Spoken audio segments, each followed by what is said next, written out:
భారత ప్రధాని నరేంద్ర మోడీ గారు సరికొత్త న్యూ గోల్డ్ మానిటైజేషన్ స్కీమ్ తీసుకురావడానికి చాలా కృషి చేస్తున్నారని తెలుస్తుంది. Indian bureau of jewellery association కూడా ఒక రిపోర్ట్ సబ్మిట్ చేసింది అని తెలుస్తుంది. ఇది రిజర్వ్ బ్యాంక్ ఆఫ్ ఇండియా, ఇటు ఫైనాన్స్ మినిస్ట్రీ రెండూ చాలా కూలంకషంగా పరిశీలిస్తున్నాయి అనేది మనకు తెలుస్తుంది. ఇప్పుడు అతి త్వరలో చాలా త్వరలో న్యూ గోల్డ్ మానిటైజేషన్ స్కీమ్ ఒకటి రాబోతుంది. 2015 నుంచి 2025 వరకు 10 సంవత్సరాల పాటు ఒక గోల్డ్ మానిటైజేషన్ స్కీము మోడీ గారు తీసుకొచ్చారు. కానీ దాంట్లో 31 టన్నులు గోల్డ్ మాత్రమే సేకరణ చేయగలిగారు. చాలా చాలా తక్కువ 0.001% ఆఫ్ గోల్డే తెచ్చారు. కాబట్టి అది 2025లో డిస్కంటిన్యూ చేశారు. కేవలం ఇప్పుడు తాత్కాలిక 1 నుంచి 3 సంవత్సరాలు ఉన్న ఒక short term gold monetisation scheme మాత్రమే ఇప్పుడు ప్రస్తుతం ఉంది. మీడియం టర్మ్, లాంగ్ టర్మ్ తీసేశారు. దీని ప్లేస్లో ఒక సరికొత్త గోల్డ్ మానిటైజేషన్ స్కీమ్ సరికొత్త లక్ష్యాలతో బయటకు వస్తుంది అనేది మనకు తెలుస్తుంది. దీనిలో జ్యువెలరీ షాపుల ఓనర్స్ కూడా, లైసెన్స్డ్ జ్యువెలరీ షాప్ ఓనర్స్ కూడా ఉండబోతున్నారు. వాళ్ళకి కమిషన్ కూడా ముట్టజెప్పబోతుంది అనేది మనకు తెలుస్తుంది. ఈ స్కీమ్ కోసం ఏంటి, ఈ స్కీమ్ లక్ష్యాలు ఏంటి, ఏ ఫీచర్స్తో రాబోతుంది, మరి సక్సెస్ అవుతుందా లేదా, మోడీ ఏం చేయాలనేది అంతా మనం పరిశీలిద్దామండి. ఇప్పుడు గోల్డ్పై Modi focus, new gold monetisation scheme వస్తుంది. నరేంద్ర మోడీ గారు చాలా పెద్ద ఫోకస్ చేశారని తెలుస్తుంది. ఇది అసలు ఈ న్యూ గోల్డ్ మానిటైజేషన్ స్కీమ్లో ఏ విధంగా, ఏ ఫీచర్స్ తోటి, మనకి ఏ లక్ష్యాలతోటి మనకి ఇక్కడికి వస్తుంది అని చూద్దాం. లక్ష్యాలు ఏంటంటే, భారతీయుల దగ్గర ఉన్న 34,000 టన్నుల్లో కనీసం 4,000 టన్నులు 10% గోల్డ్ని బయటికి తీయాలి. ఏంది బయటికి తీయడం అంటే, ఆర్థిక వ్యవస్థలో అది ఒక పెట్టుబడి సాధనంగా ఉపయోగించేటట్టు చేయడం. ఇటు ఆర్థిక వ్యవస్థకి, ఇటు గోల్డ్, ఈ పెట్టుబడి పెట్టిన గోల్డ్ తెచ్చిన ఈ పెట్టుబడిదారులకు కూడా ప్రయోజనం చేకూర్చేటట్టు మోడీ గారు చాలా భరోసాతో కూర్చి దీన్ని ప్రయత్నం చేస్తున్నారు. 10% అంటే 4,000 టన్నులను బయటికి తీయగలిగితే భారతదేశం ఒక కనీసం 4-5 సంవత్సరాల పాటు గోల్డ్ ఇంపోర్ట్ అవసరం లేదు. తద్వారా భారతదేశం ప్రతి సంవత్సరం $70 బిలియన్ అంటే $400 బిలియన్ సేవ్ చేయొచ్చు. ఇది ఆర్థిక వ్యవస్థకు ఉపయోగపడుతుంది. భారతదేశంలో ఈ పెట్టుబడి పెట్టిన వాళ్ళకి కూడా వడ్డీలు వస్తుంది. తర్వాత ఇంకో లక్ష్యం ఏంటంటే, ఈ గోల్డ్తో జ్యువెలరీ ఎక్స్పోర్ట్స్ కూడా చాలా ఈజీగా, చీప్గా చేయొచ్చు అనమాట భారతదేశం. ఎందుకంటే జ్యువెలరీ ఎక్స్పోర్ట్స్లో నెంబర్ 2 పొజిషన్లో ఇండియా ఉంటుంది అనమాట. కాబట్టి ఇది కూడా కొంత కోట్ల మందికి ఉపాధి వస్తుంది, విదేశీ మార్క ద్రవ్యం నిల్వ ఉంటుంది, పెట్టుబడిదారులు గోల్డ్ పెట్టుబడి పెట్టిన వాళ్ళకి మంచి వడ్డీ రేటు ఉంటుంది.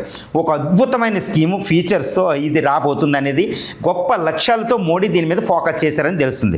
మరి ఫీచర్స్ ఏంటి, కొత్త స్కీమ్ యొక్క ఫీచర్స్ ఏంటంటే, ఈ రిటర్న్స్ అంటే ఇది medium term two long term. అంటే మీడియం టర్మ్ అంటే ఆల్మోస్ట్ 3 నుంచి 10 సంవత్సరాలు, 3 నుంచి 7 సంవత్సరాలు, తర్వాత 7 నుంచి 25-30 సంవత్సరాల పాటు ఈ స్కీమ్ ఉంటుంది అనమాట.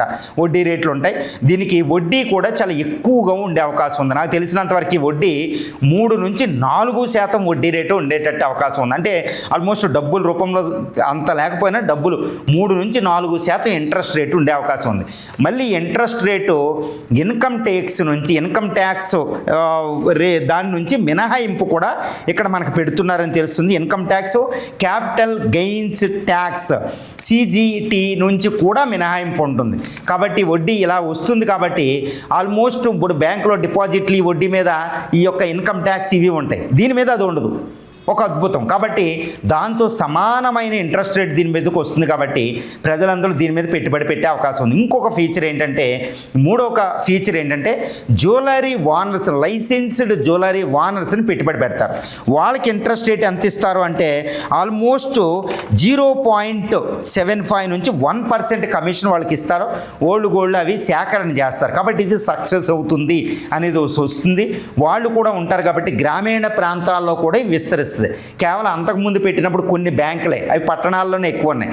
ఇప్పుడు ఈ జ్యువెలరీ ఓనర్స్, లైసెన్స్డ్ ఓనర్స్ ఉన్నారంటే ఆల్మోస్ట్ వాళ్ళు రూరల్ ఏరియా నుంచి ఎక్కువ బంగారం కూడా సేకరించగలుగుతారు. తద్వారా భారత ఆర్థిక వ్యవస్థకి, వికసిత భారత లక్ష్యాలకు అనుగుణంగా ఈ మోడీ గారు చాలా జాగ్రత్తగా ఆలోచించి న్యూ గోల్డ్ మానిటైజేషన్ స్కీమ్ని తెస్తున్నారు అనేది మనకు అవగతమైపోయింది. ఇది త్వరలో వచ్చేస్తుంది, అనౌన్స్ చేసేస్తారు కూడా. తర్వాత ఇప్పుడు భారతీయుల వద్ద 34,000 టన్నుల బంగారం అంటే ప్రపంచంలో అన్ని దేశాల దగ్గర ఉన్న బంగారంలో 18% బంగారం కేవలం ఇండియన్స్ దగ్గర ఉంది. 18%, 34,000 టన్నులు.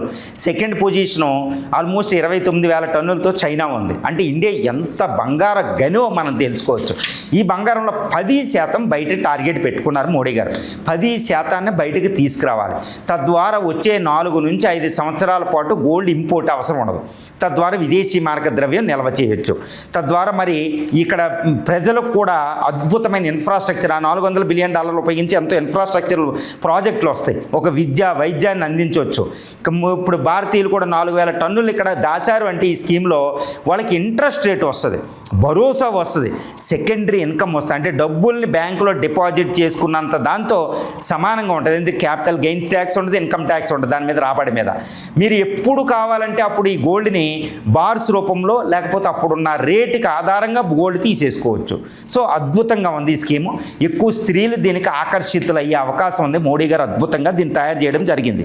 తర్వాత ఇప్పుడు భారతీయుల గోల్డ్తో మోడీ వికసిత్ భారత లక్ష్యం. ఇప్పుడు మోడీ గారు చెప్తున్నారు స్వతంత్రోద్యమం, ఇప్పుడు ఇండిపెండెంట్ డే స్పీచ్లు అన్నింటిలో కూడా ఏంటంటే 2047 100వ స్వతంత్ర దినోత్సవం నాటికి భారతదేశం వికసిత్ భారత అభివృద్ధి చెందిన దేశం అవ్వాలి. ఇలా అవ్వాలంటే మన భారతదేశానికి ఎన్నో ట్రిలియన్స్ ఆఫ్ డాలర్స్ కావాలండి. ఏది ఇన్ఫ్రాస్ట్రక్చర్, రోడ్లు, పోర్ట్లు, బ్రిడ్జ్లు, ఎయిర్పోర్ట్లు, ఇలా ఎంతో హ్యూజ్ ఇన్ఫ్రాస్ట్రక్చర్ కావాలి. Health, education, skill development programme. ఇది పెట్టుబడి రూపంలో అంత మనకు రావడంలే. కాబట్టి గోల్డ్ని దీన్ని ఉపయోగించడం వల్ల భారతదేశానికి వికసిత్ భారత లక్ష్యం అవుతుంది. మన దగ్గరే డబ్బు ఉంది గోల్డ్ రూపంలో, దాని విలువే $5 ట్రిలియన్ అంట. భారత ఆర్థిక వ్యవస్థ కంటే పెద్దది. ఈ డబ్బులు మనం ఎందుకు ఉపయోగించుకోకూడదు? కాబట్టి ఈ బంగారాన్ని ఆర్థికంగా ఇటు ప్రజలు ఇటు ప్రభుత్వానికి ఆర్థికంగా వనరు కింద ట్రై చేయబోతున్నారు. సో అద్భుతమైన స్కీమ్ ఇది. సక్సెస్ అవుతే మాత్రం భారతదేశానికి తిరుగుండదు అనేది మనకు అర్థమవుతుంది. కానీ చరిత్ర ఏం చెప్తుంది అంటే భారతదేశ సంస్కృతి మొత్తంలో కూడా ఇలాంటి ఏ స్కీమ్, ఎంతమంది రాజులు ఎన్ని గవర్నమెంట్లు పెట్టినా ప్రజలు మద్దతు ఇవ్వలే. ఎందుకంటే తమ గోల్డ్ భరోసా, తమ గోల్డ్ రక్షణే వాళ్ళ ఆర్థిక వ్యవస్థ, వాళ్ళ ఆర్థిక రక్షణ, ఆర్థిక భరోసా. కాబట్టి ఏ స్త్రీ కూడా గోల్డ్ మాత్రం కనీసం ఇంట్లో వాళ్ళకే చెప్పరు ఇంత గోల్డ్ ఉందని. మనకు తెలిసే విషయం. మరి గవర్నమెంట్కి ఇస్తే ఏమైపోద్దని ఉంటుంది. ఇప్పుడు ఈ గోల్డ్ స్కీమ్లో, వచ్చే గోల్డ్ స్కీమ్లో భారత ప్రభుత్వం ఏంటంటే ఈ గోల్డ్ ఎక్కడి నుంచి వచ్చిందో సోర్స్ చెప్పవసరం లేదు. ఏ ద్వారా మీరు దీన్ని సంపాదించారో మీరు చెప్పనవసరం లేదు. కాబట్టి భరోసా ఉంది. స్త్రీలు ఓకే చేస్తారు, రహస్యంగానే ఉంచుతారు మీ నామినీకి సంబంధించిన విషయంలో ఉంటే అది కూడా. తర్వాత ఇంతవరకు వడ్డీ రేటు ఎక్కువగా ఉంటుంది. తర్వాత ఎట్టి పరిస్థితుల్లో గవర్నమెంటే సపోర్ట్ ఉంటుంది, గవర్నమెంట్ గ్యారెంటర్. కాబట్టి మీకు తిరుగులేని భరోసా వస్తుంది. ఈ విధంగా చరిత్రలో ఎందుకు ఫెయిల్ అయినాయి అనేది ఆసరాగా తీసుకుని, ఆ చరిత్రలో ఫెయిల్ అయిన ఆ నమూనాను తీసుకుని ఇంకా అలాంటి రిపీట్ అవ్వకుండా ప్రజలకు మీ ఆర్థిక భద్రతను చేకూర్చే గోల్డ్కి పూర్తి రక్షణ గవర్నమెంట్ ఆఫ్ ఇండియా తీసుకుని, సెంట్రల్ గవర్నమెంట్ తీసుకుని గోల్డ్ స్కీమ్ పెడుతుంది. కాబట్టి ప్రజలు దీంట్లో అద్భుతంగా గోల్డ్ ఇన్వెస్ట్మెంట్ గోల్డ్ పెడతారు అనేది అవగతం అవుతుంది. మోడీ ఈ స్కీమ్ ఎప్పుడొద్దో ఎదురు చూద్దాం. ఈ స్కీమ్ సక్సెస్ అవుద్దని నేను భావిస్తున్నా. మోడీ ఈ స్కీమ్తో భారతదేశాన్ని ఎక్కడికో తీసుకెళ్తారని కూడా నేను భావిస్తున్నా.